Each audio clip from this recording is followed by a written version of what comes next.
이 은혜는 곧 나로 이방인을 위하여 그리스도 예수의 일꾼이 되어 하나님의 복음의 제사장 직분을 하게 하사 이방인을 제물로 드리는 것이 성령 안에서 거룩하게 되어 받으실 만하게 하려 하심이라. 그러므로 내가 그리스도 예수 안에서 하나님의 일에 대하여 자랑하는 것이 있거니와 그리스도께서 이방인들을 순종하게 하기 위하여 나를 통하여 역사하신 것 외에는 내가 감히 말을 하지 아니하노라.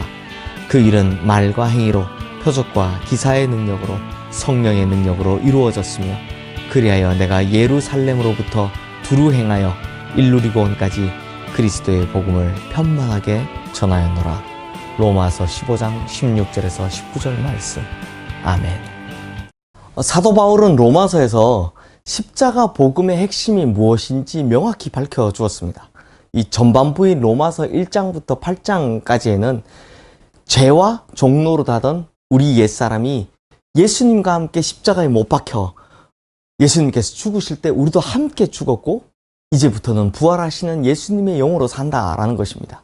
또 중반부인 9장부터 10장까지는 하나님의 은사와 부르심에는 후회하심이 없다라고 이 자기 동족인 유대인의 구원 문제뿐만 아니라 미래의 이 이스라엘 백성이 될 우리의 부르심에까지 다 언급을 하죠.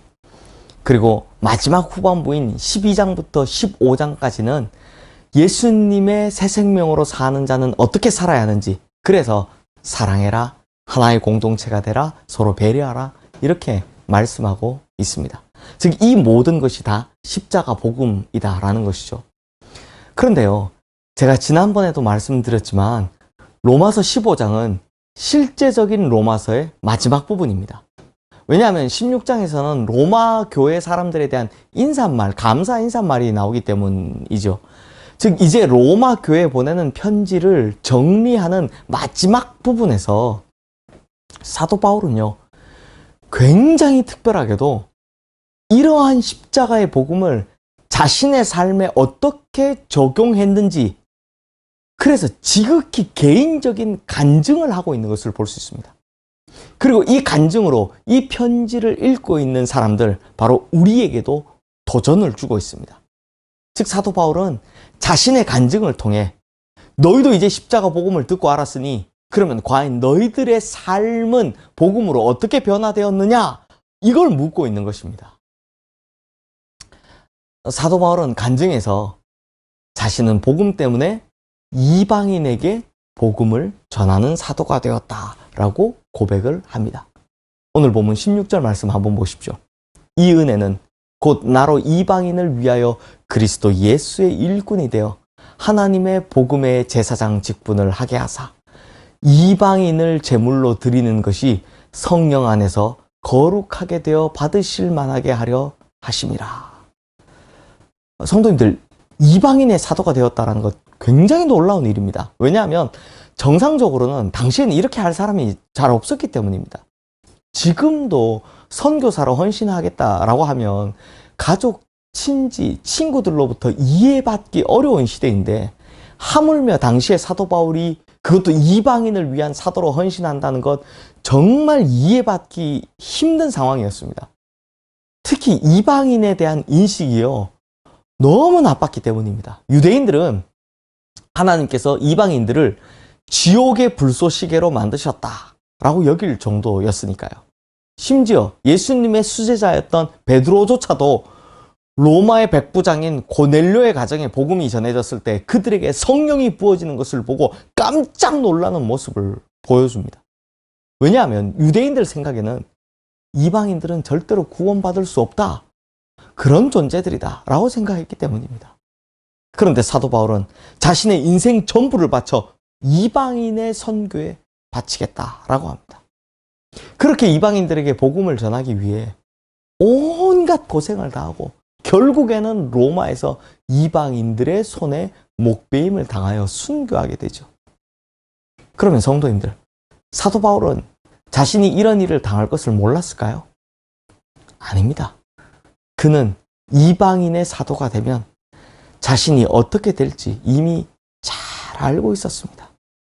빌립보서 3장 7절에서 8절 말씀에 보시면 그러나 무엇이든지 내게 유익하던 것을 내가 그리스도를 위하여 다 해로 여길 뿐더러 또한 모든 것을 해로 여김은 내 주 그리스도 예수를 아는 지식이 가장 고상하기 때문이라. 내가 그를 위하여 모든 것을 잃어버리고 배설물로 여김은 그리스도를 얻고 라고 말씀합니다. 그러니까 이런 일을 당할지 잘 알고도 내가 그리스도 때문에 그 길을 간다라는 것입니다. 그러면 왜 사도 바울은 이방인의 사도가 되었다는 것입니까? 여기서 우리는 사도 바울이 이방인의 사도가 된 것이 자신의 생각이나 자신의 계획에서 나온 것이 아님을 알 수 있습니다. 그렇게 할 수밖에 없었던 이유가 뭐냐? 전적인 주님의 부르심 때문이었다는 겁니다. 주님께서 바울을 그렇게 쓰신 것입니다. 그래서 사도 바울은 자신의 간증에서 매우 중요한 고백을 합니다. 우리 다 함께 오늘 본문 18절 19절 말씀 함께 보겠습니다.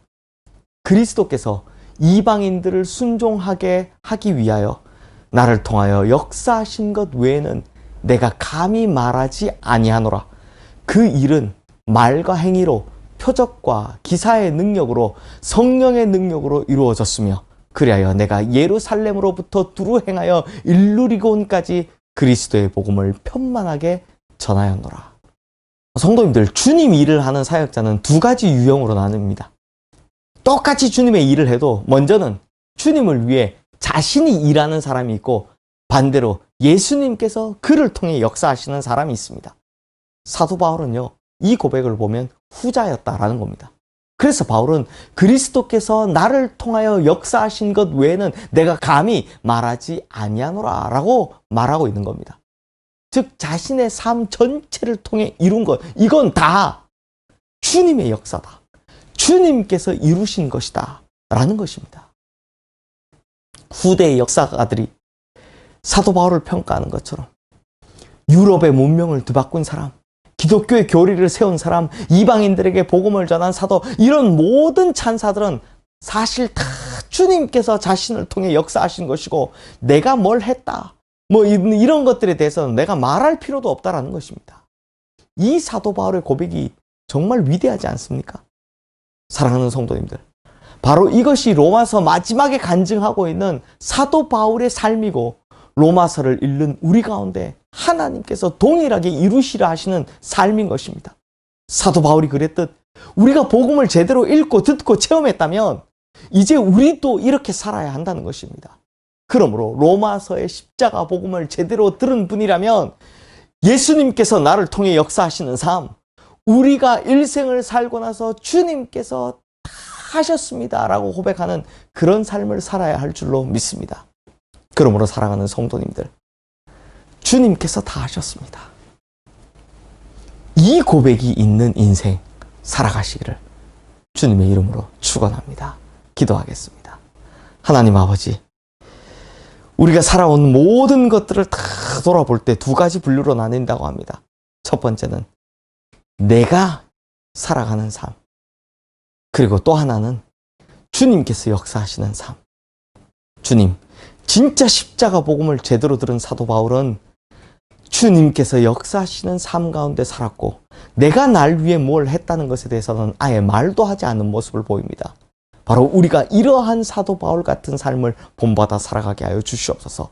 진짜 십자가 복음을 들은 사람답게 나를 위하여 사는 삶이 아니라 주님께서 하시는 일을 내 인생을 통해 드러나는 그런 멋진 인생 살아가다 결국에 주님께서 다 하셨습니다. 그런 고백이 나오는 인생 살아가는 우리 모든 성도님들 되게 하여 주시옵소서.